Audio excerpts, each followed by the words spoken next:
Hello, I thought I'd jump on a video and just share a little bit about some of the work I do. When I think about voice, I think about human expression. I think about what is it that this person is really here to say. I find that when I'm working with somebody's voice, I'm listening for beyond the muscles and the breath. I'm listening for the intent of this person's message. What are they here to do? What are they here to share? Are they holding back? Are they resisting? Is there anything that's blocking their communication and their expression? So we are just all so lucky to be able to use our voices, but sometimes we don't use it well enough. We don't use it with enthusiasm. We hold back, we procrastinate, we don't say the words we're meant to be saying, and that is because of mindset. And there are three things that I teach. I teach that the voice is psychological, it's emotional, it's spiritual, and it's physical. So the way you think and the way you believe affects how you end up sounding. If you're being generous, you'll hear that in the voice tone. If you're being stingy, you'll hear that in the voice tone. If you're insecure, your jaw locks and your tongue locks up.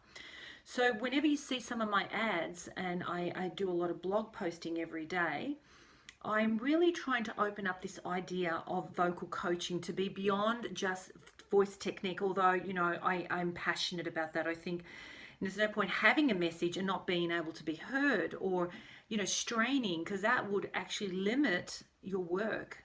We've seen that happening with Tony Robbins, who's a wonderful coach and a powerful coach, but he's limited. We can't understand him, we can't hear him these days. So we don't want that to happen. But what we also don't want to see happening is people stifled in their expression.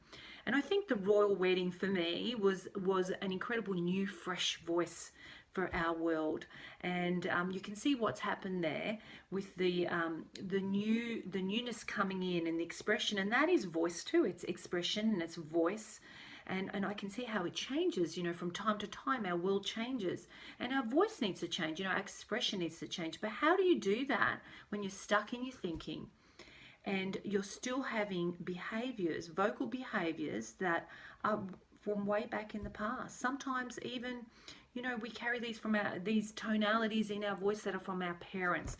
And so what I'm sharing with you today is that what I believe is, when you work with a voice coach, like the work that I do, particularly where I bring in the human behavior and the individual expression and how to free you up so then you can find your voice, not only technically from an aspect of projection and breath, but also emotionally, where you can see what holds you back and what limits your full expression.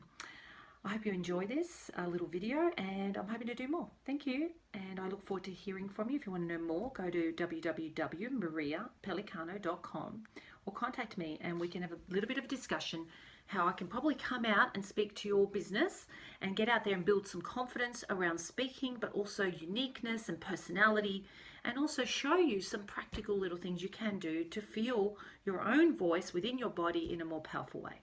Thank you. Bye-bye.